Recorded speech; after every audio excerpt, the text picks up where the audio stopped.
నమస్తే, welcome back. మనకు మొత్తంగా చూసుకుంటే మంచి జీతాలు ఉంటే అవినీతి ఉండదు అంటూ ఉద్యోగ సంఘాల నేతలు కామెంట్ చేశారు. ఇవాళ అదే హాట్ టాపిక్గా మారింది. మరి మంచి జీతాలు లేకపోతే మాత్రమే ఉద్యోగులు అవినీతికి పాల్పడతారా? ఇవాళ పెద్ద జీతాలు తీసుకుంటున్న వాళ్ళు అవినీతికి పాల్పడట్లేదా అన్న విషయంలో క్లారిటీ ఇవ్వాల్సి ఉంది. నిన్న పీఆర్సీ కోసం వాళ్ళు విజ్ఞప్తి చేసిన సందర్భంగా వారు చేసిన కామెంట్స్గా కనిపిస్తున్నాయి. మంచి జీతాలు ఉంటే అవినీతి ఉండదు, సముచిత రీతిలో వేతన సవరణ చేయండి అంటూ పీఆర్సీ చైర్మన్ని కలిసి ఉద్యోగ సంఘాల నేతలు వినతి పత్రం ఇచ్చిన పరిస్థితి. దీనికి సంబంధించిన డిస్కషన్లోకి వెళ్దాం. వెంకటరెడ్డి గారు మీతో స్టార్ట్ చేస్తే ఏం చెప్తారు దీన్ని? ఒకటి బలరాం గారు, ఉద్యోగస్తులకు ప్రతి 5 సంవత్సరాలకు కేంద్ర ప్రభుత్వం అయినట్టయితే 10 సంవత్సరాలకు ఒకసారి పే రివిజన్ అనేటువంటిది సహజంగా చేయడం అనేటువంటిది వారి హక్కు. ఎందుకంటే పెరుగుతున్న ధరలు, జీవన ప్రమాణాలకు దృష్టిలో పెట్టుకున్నప్పుడు జీతాలు పెంచాలా అనేటువంటిది ఒకటి. ఏ మేరకు పెంచాలా ఏంది అనేటువంటిది ఆయా పే కమిషన్ రిపోర్ట్స్ ఆధారంగానే నిర్ణయించబడుతుంది. సరే, ఇప్పుడు మీరు అంటున్నారు ఏంటంటే నిన్న తెలంగాణలో రాష్ట్ర ప్రభుత్వ గెస్టెడ్ ఆఫీసర్ల సంఘం కానీ లేకపోతే టీఎన్జీఓల సంఘం కానీ వీళ్ళంతా కలిసి చీఫ్ సెక్రటరీ గారిని కలిశారు. మరి ముఖ్యమంత్రి గారిని కలవలేదు, ఎందుకు కలవలేదో మాకు తెలియదు, కానీ చీఫ్ సెక్రటరీని కలిసి ఇవ్వడం అనేటువంటిది జరిగింది. రిప్రజెంటేషన్లో 63%. ఎందుకంటే ఇప్పుడు కాంగ్రెస్ గవర్నమెంట్ రాజశేఖర రెడ్డి గారు ఉన్నప్పుడు 27% ఫిట్మెంట్ ఇచ్చినారు. ఆ తర్వాత రోషే గారు ఆ ప్రాంతంలో ఏం జరిగింది, అది 39. కేసీఆర్ గారు వచ్చిన తర్వాత ఒక 4% ఎక్కువ వేసి 43% చేసినటువంటిది వాస్తవమైనటువంటి పరిస్థితి. అయితే పెరుగుతున్న ధరలను ఆధారంగా చేసుకునే ఒక టెక్నికల్గా ఇది వస్తుంది. రాజకీయ నిర్ణయాలు కూడా దీంట్లో ఉండేవి కాదు. కాకపోతే మీరు అడిగినట్టుగా ఇప్పుడు జీతాలు పెంచితే అవినీతి తగ్గుతుంది ఆఫీసులో అనేటువంటిది అవాస్తవమైనటువంటిది. ఎందుకంటే ఇప్పుడు ఏ ఆఫీస్ వెళ్ళా కూడా నేను ఈ మధ్యన చాలా రెవెన్యూ ఆఫీస్కి వెళ్తున్నాను, అక్కడ చూసేటువంటి ప్రజలు ఏం చెప్తున్నారు, డబ్బులు ఇస్తే తప్ప పని అయ్యేటువంటి పరిస్థితి లేదు. ఇప్పుడు ఇది భూ రికార్డులకు సంబంధించి ఇప్పుడు కేసీఆర్ గవర్నమెంట్ కూడా చాలా చక్కగా ఇంతకుముందు ఒక నెంబర్ ఇచ్చి, టెలిఫోన్ నెంబర్ ఇచ్చి వరంగల్ సభలో మాట్లాడుతున్నప్పుడు ఈ నెంబర్ చెప్పండి, ఈ నెంబర్కి ఫోన్ చేయండి, నేను అవినీతి ఏందో అనేటువంటి అవన్నీ జరగలేదు. దురదృష్టవశాత్తు ఏంటంటే అవన్నీ జరగకపోక అనేక కేసులు ఏసీబీలో ఉద్యోగుల ఉన్నటువంటి కేసులన్నీ కూడా ఇవాళ పెండింగ్లో ఉన్నాయి. కారణాలు మాకు తెలియదు. ఎందుకంటే దురదృష్టవశాత్తు ఈ దేశంలో 70 సంవత్సరాల లోపల తెలంగాణ రాష్ట్రంలో ఉద్యోగ సంఘ నాయకులంతా కూడా ఒక అధికార పార్టీలో సభ్యులుగా, ఎమ్మెల్యేలుగా, మంత్రులుగా అధికార చట్టసభల్లో ఉండడం అనేటువంటిది కూడా ఇవాళ పెద్ద సమస్య కిందనే వస్తున్నటువంటిది. మీరు అనుకున్నట్టుగా ఉద్యోగ సంఘాల నాయకులు అటువైపోయినారు, ఉద్యోగస్తులు మాత్రం ప్రభుత్వానికి వ్యతిరేకంగా ఉన్నారు. మొన్నటి ఎన్నికల్లో 1,00,000 మంది పౌరులు డ్యూటీ ఉన్నటువంటి దాంట్లో సుమారుగా 53,000 మంది ప్రభుత్వానికి వ్యతిరేకంగా ఓటేసినటువంటి సందర్భాలు కనపడుతున్నటువంటిది. కాబట్టి ఏ ఉద్యోగ సంఘ నాయకుడైనా కూడా ఏంటంటే ఉద్యోగస్తుల తరఫున పోరాటం జరగాలి, కానీ ప్రభుత్వంలో తమ పదవుల కోసం అనేటువంటి దాంట్లో కాంప్రమైజ్ అయ్యి ఇప్పుడు మాట్లాడుతున్నటువంటిది ఏంటంటే, ఇప్పుడు విచిత్రమైన పరిస్థితి ఏంటంటే, ఇప్పుడు నిన్న ఇచ్చినటువంటి మమత గారు ఉన్నారు, ఆమె డిప్యూటీ కమిషనర్ ఆఫ్ మున్సిపాలిటీలో ఎట్లుంటుందో మనకు తెలియని పరిస్థితులు. మరి వాళ్ళే వెళ్ళి ఏం చేస్తున్నారు, రిప్రజెంటేషన్ ఉద్యోగస్తుల తరఫున పోరాడుతున్నారు. శ్రీనివాస్ గౌడ్ గారు ఉన్నారు. ఒక గందరగోళమైన పరిస్థితి తెరాస వచ్చిన తర్వాత ఇది జరిగింది. అంతకుముందు ఉన్నది నేను రాజకీయ అవగాహన ఉంటుంది ఉద్యోగ సంఘ నాయకులకు. రిటైర్మెంట్ ఏజ్ నిజానికి కేసీఆర్ గారికి లేదు. మేము ప్రజా కూటమిలో 60 సంవత్సరాలు పెట్టిన తర్వాత మాది చూసి 61 సంవత్సరాలు చేసిండు. 61 సంవత్సరాలు ఎక్కడ ఉండదు, మనం ఇంతకుముందు మాట్లాడారు. అదైనా చేస్తే బాగుండేది. ఇప్పటి వరకు చాలా మంది రిటైర్ అవుతున్నారు. మరి మాట కట్టుబడి ఉంటారా లేదా, చాలా సందర్భాల్లో కట్టుబడి ఉండరు అనేటువంటిది మనకు కనపడుతున్నటువంటి జరుగుతున్నటువంటి పరిస్థితి. మనం గమనించాల్సిన విషయం ఏంటంటే, ఎంప్లాయీస్ వాళ్ళకు సంబంధించిన కనీస వేతనాల మీద లేదా బతుకు భద్రత మీద, ఎందుకంటే వాళ్ళ జీవితం మొత్తం కూడా ఉద్యోగంలో నిమగ్నం అవుతుంది. వాళ్ళ జీవితం మొత్తం కూడా ప్రజలకు సేవ చేయడంలో ఉండే ప్రధానమైన వ్యవస్థ కాబట్టి వాళ్ళ కనీస వేతనాల మీద డిమాండ్ చేయడానికి మనం తప్పట్టాల్సిన అవసరం లేదు. ఆ నేపథ్యంలోనే మున్సిపల్ ఎంప్లాయీస్ కానీ, అంగన్వాడీ వర్కర్స్ కానీ, ఎలక్ట్రిసిటీ ఎంప్లాయీస్కి సంబంధించిన కాంట్రాక్ట్స్ కానీ, లేదా మనకి విద్యా వాలంటీర్ల శాలరీ చాలా తక్కువ ఉండేది. ఆ దిశలో టీఆర్ఎస్ ప్రభుత్వం వాటిని కొంత ఇంక్రీజ్ చేసింది, దాని అందరం స్వాగతం చేశాం. కానీ ఇక్కడ జరుగుతున్న చర్చ ఏంటంటే, తెలంగాణలో ఉద్యోగ సంఘాల నాయకులు ప్రభుత్వ గుత్తేదారులుగా మారినారు. నిజంగా ఉద్యోగులు డిమాండ్ చేసే అంశం వేరు, ఉద్యోగ సంఘాలు తమకు అనుకూలంగా మార్చుకొని వాళ్ళు తీసుకునే బెనిఫిట్ వేరు. బహుశా నేను అనుకుంటా కదా, ఈ వాతావరణం నీకు భారతదేశంలో ఏ రాష్ట్రంలో కనిపించదు. ఆ నేపథ్యంలో ఈరోజు ఉద్యోగ సంఘాలు చేస్తున్న డిమాండ్స్ ఎట్లా ఉన్నాయంటే, 63% ఫిట్మెంట్ డిమాండ్ అనేది సరైన డిమాండ్ కాదు. కనీసం అది బట్టుదలకు బొడగుడు కూడా సంబంధం లాగా లేదని. కాబట్టి మొత్తం ఈరోజు ఒక 1-2%గా ఉండే ఉద్యోగులు 30-40% బడ్జెట్కి సంబంధించిన నిధులను వాళ్ళు తీసుకుంటున్నారు. కాబట్టి ప్రజా ప్రయోజనాలకి మనం ఎక్కువగా ఇంపార్టెన్స్ ఇవ్వాలి తప్ప జీతాల మీద. జీతాలు ఈరోజు కంఫర్టబుల్నే ఉన్నాయి. అయితే ప్రభుత్వం వాళ్ళని బాగా రెచ్చగొట్టే ప్రయత్నం చేస్తున్నారు బేసిక్గా. అంటే కేవలం ఈ రోజు ఎంప్లాయ్మెంట్కు ఎంప్లాయీస్ మాత్రం మొత్తం రాష్ట్రాభివృద్ధి అనే నిదర్శనం చూసుకున్నారు కాబట్టి డిమాండ్ ఆపడంలో దీన్ని 2 కోణాలు చూడాలి. నిజంగా ఏ ఎంప్లాయీస్లో ఏ సెక్షన్స్ అయితే కింది స్థాయిలో ఉన్నారో వాళ్ళ వేతనాలను పెంచాలనే డిమాండ్ మనం చేయాలి. అట్లాగే అవినీతి పరులైన అధికారులు జీతాలకు దీన్ని ముడిపెట్టడం అనేది మాత్రం సరైన వైఖరి కాదండి. రైట్ అన్న, మీరేం చెప్తారు వేణుగోపాల్ రెడ్డి గారు? ఇప్పుడు మనకు ఇది ఉద్యోగుల వ్యవస్థ అనేది కార్యనిర్వాహక వ్యవస్థ అని 4th ఎస్టేట్లో ఒక భాగం. అంటే ఒకవైపు మనకు శాసన వ్యవస్థ, రెండవది న్యాయ వ్యవస్థ, మూడవది కార్యనిర్వాహక వ్యవస్థ, పత్రికా వ్యవస్థ. ఈ 4 వ్యవస్థలు నిజంగా కూడా గౌరవనీయమైన. ఈ 4 వ్యవస్థలు సక్రమంగా పనిచేస్తే సమాజానికి మంచి సర్వీసెస్ ఇవ్వచ్చు. అందులో రెండో అభిప్రాయం ఎవరు లేదు. ఇప్పుడు మనం ఉద్యోగులకు సంబంధించి ఇవాళ జీతాలు పెరిగితే లంచాలు తీసుకురంటే ఇప్పుడు ₹1,00,000 ఉద్యోగం 50,000 ఉద్యోగంలో లంచాలు తీసుకుంటారా ఈ రాష్ట్రంలో? అందరికీ తెలియదా? సామాన్యుని తెలుసు. ఒక ఎంఆర్ఓ దగ్గర నుంచి మొదలుకుంటే నేను విఆర్ఓ గురించి మాట్లాడడం లేదు. ఎంఆర్ఓ లంచాలు తీసుకుంటారా? ఎంఆర్ఓ జీతాలు ఎంత ఉన్నాయి? ఆ పైనుంచి ఉన్న అధికారులు జీతాలు తీసుకుంటలేరా? ఒకటి. రెండోది నేను ఏమంటున్నా అంటే వాళ్ళకి ఎందుకు జీతాలు పెంచాలన్న, వాళ్ళ జీతాలు పెరిగితే కూలీ రేట్లు పెరుగుతున్నాయా, రైతుల రేట్లు పెరుగుతున్నాయా? ఇప్పుడు ఒకవేళ డిఏ పెరుగుతున్నది వాళ్ళది, మరి రేట్లు తగ్గినప్పుడు డిఏ తగ్గుతుందా వాళ్ళకు? నేను అడుగుతున్న శాస్త్రీయంగా. కాబట్టి వాళ్ళు తీసుకునే మన బడ్జెట్లో 30% బడ్జెట్ వాళ్ళు తీసుకుంటున్నారు. అంటే 1% అంటే మొత్తం జనాభాలో దాదాపు 3.5 లక్షల జనాభా అనేది 4 లక్షల జనాభా 3.5 కోట్ల జనాభా అనుకుంటే వాళ్ళు దాదాపు 1% కొద్దిగా అటు ఇటు ఉంటారు. 1% ఉన్న జనాభా వాళ్ళు ఎంత ఆదాయం తీసుకుంటున్నారు రాష్ట్రం నుంచి? 30% తీసుకుంటున్నారు. 2,400 కోట్ల రూపాయలు ప్రతి నెలకు ట్రెజరీ నుంచి పోతున్నాయి. లెక్క మీ వెబ్సైట్లోకి వెళ్ళి మిగతా 600 కోట్లు ఎక్కడి నుంచి పోతున్నాయి అంటే వాళ్ళకు ఇంకా అవుట్సోర్సింగ్ కానీ ఇతరత్ర కానీ ఐకేపీ కానీ వాళ్ళకు పోతున్నాయి. ఓవరాల్గా 3,000 కోట్లు పోతున్నాయి. మన ఆదాయం 10,000 కోట్లు. 10,000 కోట్లలో నువ్వు 3,000 కోట్లు అంటే 30, నేను రికార్డ్ ప్రకారం చెప్తున్నా, 3,000 కోట్లు అంటే 30%. అంటే నీ జనాభా ఎంత ఉన్నది? మన రాష్ట్ర జనాభా 2,80,00,000 ఓటర్స్ ఉన్నారు. 3.5 నుంచి 4 కోట్ల మధ్యలో జనాభా ఉన్నారు. అంటే మైగ్రేషన్ అటు ఇట్లా లెక్కేసుకుంటే మరి నువ్వు దాదాపు 28-30% నువ్వు బడ్జెట్లో నువ్వు తీసేసుకొని ఇంకా జీతాలు పెంచాలంటే మిగతా జనం ఎటు పోవాలి, వలసలు పోవాలా, ఏం చేయాలని అడుగుతున్నా. దానికి తోడు మీరు ఏదైతే కరప్షన్ ఉన్నదో, కరప్షన్ విషయంలో ఇప్పటి వరకు ఏసీబీ కానీ ఏది కానీ రైడింగ్ చేస్తే ఎవరైనా రిమూవ్ అయిన పరిస్థితి ఉందా? ఎక్కడన్నా ఎంతమందిని పట్టుకున్నారు? ఎవరైనా రిమూవ్ అయినరా? కాలేదు కదా. కాబట్టి వాళ్ళు పోనీ న్యాయంగా మీరు వెళ్ళి టీచర్ వృత్తి ఉన్నది, స్కూల్స్ మూతపడుతున్నాయి, సకాలంలో పనులు కావడం లేదు, ఆఫీసులు జనాన్ని తిప్పుతుంటారు. ఇందులో మెరుగు కావాలని నేను అంటున్నా. అందులో మెరుగు కాకుండా మీరు యూనిటీ ఉన్నారు కాబట్టి ప్రభుత్వాలను బ్లాక్మెయిల్ చేయడం, ప్రభుత్వాలు ఆయా రాజకీయ పార్టీలు ప్రభుత్వం ఉన్న వాళ్ళు కూడా ఉద్యోగులను అనుకూలంగా పెట్టుకొని రేపు ఎలక్షన్లో రిజల్ట్ సాధించవచ్చు అనే ఒక దుర్మార్గమైన ఆలోచన కూడా తప్పు. కాబట్టి అభివృద్ధిలో కానీ సేవ చేయడంలో కానీ ప్రభుత్వం కానీ లేకపోతే కార్యనిర్వాహక వ్యవస్థ కానీ శాసన వ్యవస్థ పోటీ పడాలా తప్ప, కానీ మేము ఇద్దరం ఒకటే ఎన్నికల్లో గెలిచి దోసుకొని తింటామనే స్థాయిలో ఇలా ఉండకూడదని నేను అంటున్నాను. రైట్ రవీంద్ర గారు. అన్న బలరామ్ అన్న స్టేట్మెంట్ అనేది ఫస్ట్ మాకు జీతాలు సరిగ్గా లేవు కాబట్టి మేము అవినీతి చేస్తామా అనేది అది చాలా దుర్మార్గమైనటువంటి స్టేట్మెంట్. అది సార్ అది పత్రికలు ఏమన్నా రాసినాయా లేకపోతే వాళ్ళ దగ్గర నుంచి ఓపెన్ స్టేట్మెంట్ వచ్చిందా అనేది చూస్తే ఒక భారతీయ పౌరుడిగా మాత్రం అది హర్షించదగినటువంటి భాష కాదు, ఆ రకంగా మాట్లాడకూడదు. రెండోది ఇవాళ చూస్తున్నాము అన్న చెప్పినట్టు, వేణుగోపాల్ రెడ్డి అన్న చెప్పినట్టు, ఒక సంస్థ తీసుకున్నప్పుడు సంస్థల్లో దాని రెవెన్యూని బట్టి 25% 30% సాలరీస్ అనే డెడికేషన్ ఉంటుంది.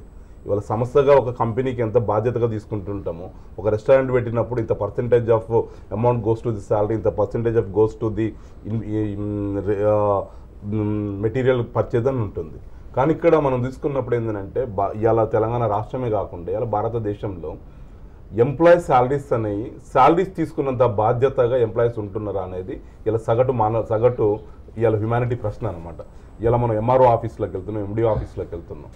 అక్కడ చూస్తే వాళ్ళ భాష ఏముంటుంది అని అంటే, మేము 24 గంటల్లో 18 గంటలు పనిచేస్తున్నామండి, 18 గంటల్లో మాకు సరైన వేతనం లేదని. అవును, రిక్రూట్మెంట్ చేసుకుంటే ఆ 18 గంటలు చేసే పనిని వీళ్ళ శాలరీని తగ్గించుకొని 8 గంటలే పని చేయాలి. 8 గంటలు పని చేస్తే ఇంకా మనకు నిరుద్యోగం ఉంది. ఆ నిరుద్యోగాన్ని దాన్ని ఎక్కువ మంది ఎంప్లాయీస్ తోటి పని చేయించుకోవచ్చు. అలాంటి కోణంలో ఆలోచిస్తే అన్ని పార్టీలు కానీ అన్ని సంస్థలు కానీ ఆలోచించి ఇవాళ భారతదేశంలో గవర్నమెంట్ ఎంప్లాయీస్ ఉన్న శాలరీ ప్రపంచంలో ఎక్కడ లేవండి. ఇవాళ అత్యంత సుఖవంతమైనటువంటి జీతం వర్గంలో ఉందంటే భారతీయ ఎంప్లాయీస్కి. అందులో టీచర్స్ వ్యవస్థలో వాళ్ళకున్నంత హ్యాపీయెస్ట్ లైఫ్, హ్యాపీయెస్ట్ శాలరీస్ ఇలా ప్రపంచంలో ఇంకెక్కడ కూడా లేదు. ఒక బాధ్యతాయుతం ఇలా నేను అమెరికా లాంటి దేశాలలో ఒక టీచర్ బాధ్యతాయుతమైనటువంటి పాత్ర పోషిస్తారండి అక్కడ ఒక విద్యార్థి గురించి. ఇక్కడ మనం చూసుకుంటే ఇక్కడ గవర్నమెంట్ స్కూళ్ళలో చూసుకుంటే టీచర్స్ అనేవాళ్ళు 99% స్కూళ్ళల్లో విద్యార్థులు లేరు. స్కూళ్ళు మూతపడే పరిస్థితి ఉంది. అయినా ఇవాళ ప్రభుత్వాలు ప్రతిపక్ష పార్టీలు కూడా ఏమంటాయంటే టీచర్స్ రిక్రూట్మెంట్ జరగట్లేదు, టీచర్స్ జరగాలి. సమస్యను అంటే ఇలా మన ప్రభుత్వాలను కాదు, ప్రభుత్వాన్ని విమర్శించడం ప్రతిపక్షం విమర్శించడం కాదు, ఇవాళ భారతదేశంలో ఉన్నటువంటి ఈ సమస్యలను ఎట్లా పారద్రోలాలి, ఈ ఎక్కడ ప్రతి మనిషికి అకౌంటబిలిటీ క్రెడిబిలిటీ ఎట్లా తీసుకురావాలి. వేణుగోపాల్ అన్న చెప్పినట్టు అక్కడ 1% ఆఫ్ ద ఎంప్లాయీస్కి 30% ఆఫ్ ద రెవెన్యూ గోస్ అనేది it's very very very very unethical అండి. అది ఇవాళ మన సమస్యల మీద 50% సమస్య ప్రజా సంక్షేమానికి పోతే 30% వాళ్ళకు పోవడం అనేది చాలా దుర్మార్గం. ఇది అయిన వాళ్ళు సాటిస్ఫాక్టరీగా లేరు. అయిన వాళ్ళు అనడం ఏంటంటే ఇంత రెవెన్యూని వాళ్ళు తీసుకుంటూ కూడా, ప్రభుత్వ సొమ్ముని వాళ్ళ ఖజానాన్ని ఇంత తీసుకుంటూ కూడా మీరు సరిగ్గా జీతాలు ఇవ్వకపోతే మేము అవినీతి చేస్తామని బెదిరియడం అనేది ఇది సరైన చిన్న విషయం సార్. వారు మాట్లాడే చిన్న విషయం. ఇప్పుడు ఎంప్లాయీస్కు ఫిక్స్డ్ ఫస్ట్ రాగానే శాలరీ వస్తుంది, ఆయనకు బ్యాంక్ అకౌంట్లో పడుతున్నది. ఒక కూలీకి ఫిక్స్డ్ ఇన్కమ్ లేదు, ఒక రైతుకు ఫిక్స్డ్ ఇన్కమ్ లేదు, ఒక వృత్తి చేసుకునే వాళ్ళు చిన్న చిన్న గ్రామీణ వృత్తులకు ఫిక్స్డ్ ఇన్కమ్ లేదు, పోనీ వ్యాపారస్తులు కూడా ఫిక్స్డ్ ఇన్కమ్ ఉండదు, వస్తారు లాస్ కావచ్చు లాభం కావచ్చు. ఇంత ఫిక్స్డ్ ఇన్కమ్ ఉండి అభద్రతాభావం లేకుండా నెల నెలకు నీ యొక్క అకౌంట్లోకి వస్తుంటే దానికి న్యాయం చేయాల్సిన ఉద్యోగస్తులని వాళ్ళను నేను విమర్శకులు మాట్లాడడం లేదు, వాళ్ళ ఆత్మవిమర్శ చేసుకోవాలి. ఎంత పర్సెంట్ మేము వృత్తి ధర్మాన్ని పాటిస్తున్నాం అనేది ఫస్ట్ ఆలోచించుకోవాలి. ఆ వృత్తి ధర్మాన్ని పాటించి మీకు ఏమైనా అన్యాయం అయితే, మీకు ఏమైనా ఇబ్బంది అయితే అడగడం తప్పులేదు. ఈ విషయంలో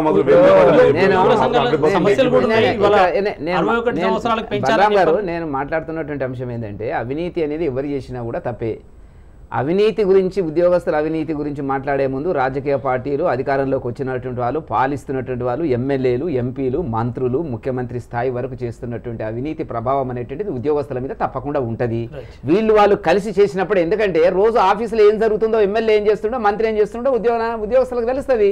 మనం ఒక కోణంలో కాదు కదా, అవినీతి అనే ఒక చర్చలో మనం అందరం అనేటువంటి భాగస్వామ్యం అయినప్పుడు ఉద్యోగస్తులు అందరి గురించి మాట్లాడారు. ఎమ్మెల్యేల జీతాలు పెంచారు తెలంగాణ ప్రభుత్వంలో, ఏం అవసరం ఉందండి? ఎంతెంత ఒక్కొక్కరు 10-20 కోట్లు ఖర్చు పెట్టి ఎమ్మెల్యేలు అవుతున్నటువంటి సందర్భంలో జీతాలు పెంచినారు, ఫెసిలిటీస్. ఇప్పుడు 16 మంది పార్లమెంటరీ కార్యదర్శులు అంటే ఎమ్మెల్యేతో సంతృప్తి లేదు, మంత్రులు కావాలా ఎమ్మెల్యేలని. కాబట్టి ఇవాళ తెలంగాణలో ఒక ప్రత్యేక పరిస్థితి ప్రభుత్వానికి ఏమిటంటే ఉద్యోగ సంఘ నాయకులను తమ బుట్టలో వేసుకొని పాలిస్తున్నటువంటి తెలంగాణ ప్రభుత్వము. వాళ్ళు చెప్పాలి దానికి సమాధానము. ఎన్నడూ జరగలే ఇట్లా, మేము పనిచేసినాము, ఎన్నడూ లేదు ఇట్లా. కాబట్టి ఇవాళ దీనికి బాధ్యత ఎవరు? తెలంగాణ ప్రభుత్వం ఇంపార్టెంట్. దాని చర్చ అక్కడ జరగాలి. వాళ్ళందరూ కూడా మాట్లాడుతున్నటువంటి మీరు చూస్తున్నారు, ఉద్యోగ సంఘ నాయకులంతా వచ్చి రాజకీయాలు మాట్లాడుతున్నారు టీవీ చర్చల్లో కనబడుతున్నారు. బాధ్యత కాబట్టి తెరాస ప్రభుత్వం అనుసరిస్తున్నటువంటి విధానాల వల్లనే ఉద్యోగ ఎవరు ఏం చేయలేని పరిస్థితి వచ్చింది.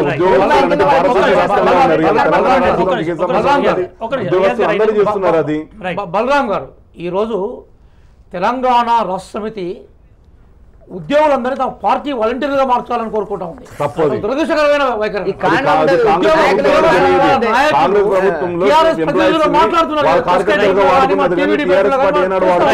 ఇక్కడ జరుగుతున్న విషయం ఏంటంటే ఉద్యోగులు ప్రజలకు బాధ్యత వహించాలి, అధికార పార్టీకి కాదు. Right, okay. ఈ రోజు ఏమవుతుందంటే అధికార పార్టీకి ఉడీగం చేసుకుంటూ మేము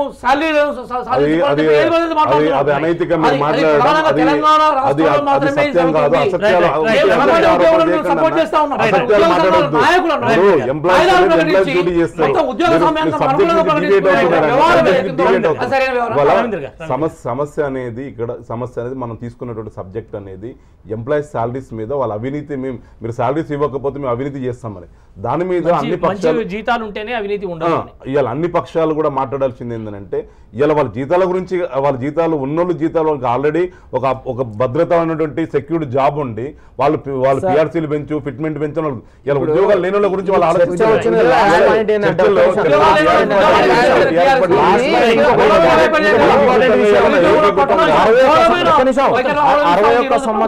మొన్న ఎన్నికల 61 సంవత్సరాలు కూడా వేస్తాం 50 నుంచి అని మొన్న ఎన్నికల ముందు కూడా హామీ ఇచ్చింది.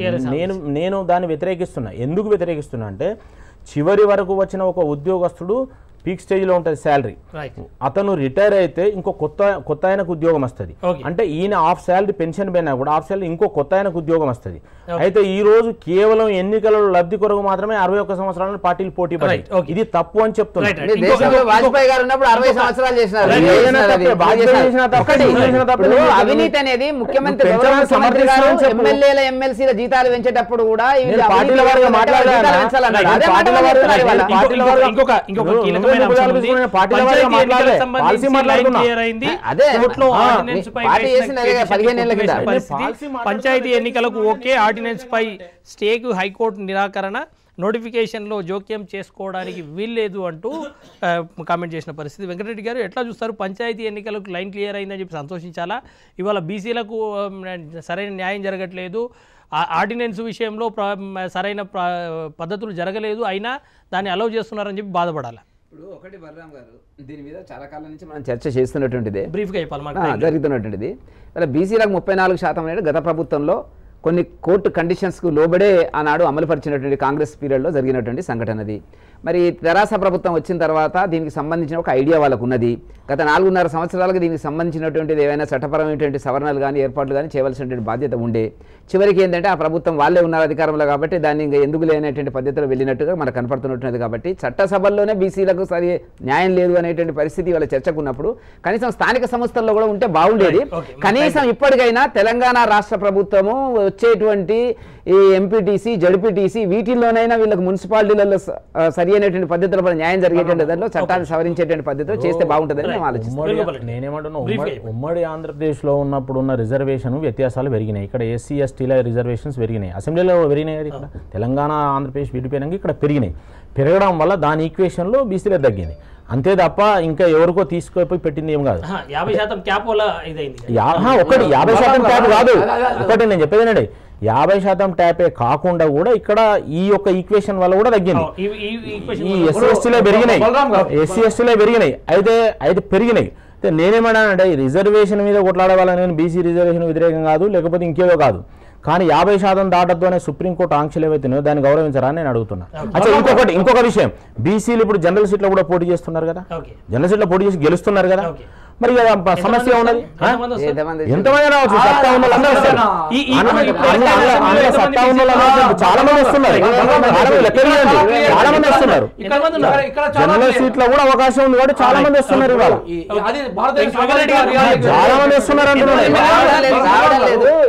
జనరల్ సీట్ల కనుక తీసుకుంటే 34, ఒక్క నిమిషం అండి, జనరల్ సీట్ల కనుక తీసుకొని కలిపి ఉంటే 34% దాటిపోతుంది. భారత రాజ్యాంగంలో ఆర్టికల్ 243D విరుద్ధమైన ఆర్డినెన్స్ అండి ఇది. ఆర్టికల్ 243D చాలా క్లియర్ చెప్తుంది, రిజర్వేషన్లు కల్పించే విషయంలో రాష్ట్ర ప్రభుత్వానికి స్వేచ్ఛనిచ్చింది అనేది. ఆర్టికల్ 46 కూడా ప్రజా ప్రయోజనాల రీత్యా బీసీలకు లిఫ్ట్ చేయాలని కూడా క్లియర్ చెప్పింది. భారత రాజ్యాంగానికి వ్యతిరేకంగా ఈ ఆర్డినెన్స్ తీసుకొచ్చింది. హైకోర్టు కూడా దురదృష్టవశాత్తు దీన్ని కొట్టేస్తే అయిపోయేది ఈ ఆర్డినెన్స్. కానీ వాళ్ళు ఏం చేశారంటే సుప్రీంకోర్టుకు పోయే అవకాశాన్ని కోల్పోయేలా చేశారు. బీసీలకు పూర్తిగా టీఆర్ఎస్ ప్రభుత్వం అన్యాయం చేసింది. రాజ్యాంగ వ్యతిరేకమైన ఆర్డినెన్స్ ఇది. కాబట్టి పంచాయతీ ఎలక్షన్స్ లో బలహీన వర్గాలకి, పేద వర్గాలకి, డిప్రెస్ క్లాసెస్ కి న్యాయం జరుగుతున్న నమ్మకాన్ని ఈ వ్యవస్థ కోల్పోయేలా చేసింది. ఇవాళ బలరామన్న అన్న మాట్లాడుతున్నట్టు కోర్టుకు పోయేది వాళ్ళే, కోర్టుల కేసులు వేసేది వాళ్ళే, తర్వాత కోర్టుల పంచాయతీరాజ్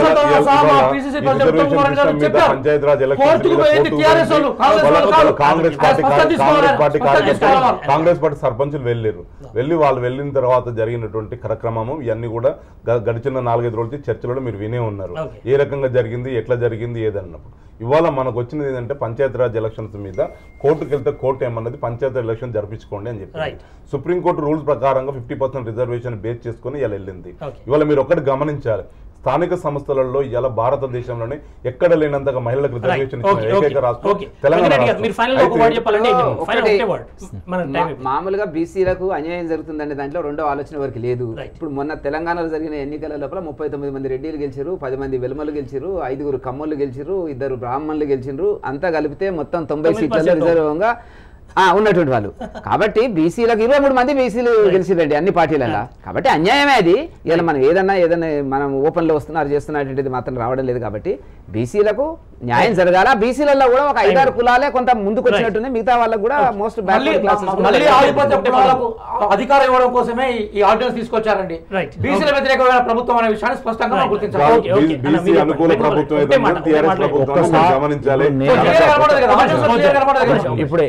ఇప్పుడు ఏమైందంటే ఈ చర్చలో ప్రధానంగా ఎన్నికల షెడ్యూల్ వచ్చింది, హైకోర్టు చెప్పింది కాబట్టి ఇంకా హైకోర్టు చెప్పిన ప్రకారం ఎన్నికల నియమాలు ముందుకు పోవాల్సిందే. అయితే ఒకటి జనరల్ సీట్లో సాధ్యమైనంత వరకు వివిధ రాజకీయ పార్టీలు బీసీలకు అవకాశం ఇవ్వండి, న్యాయం జరుగుతుంది.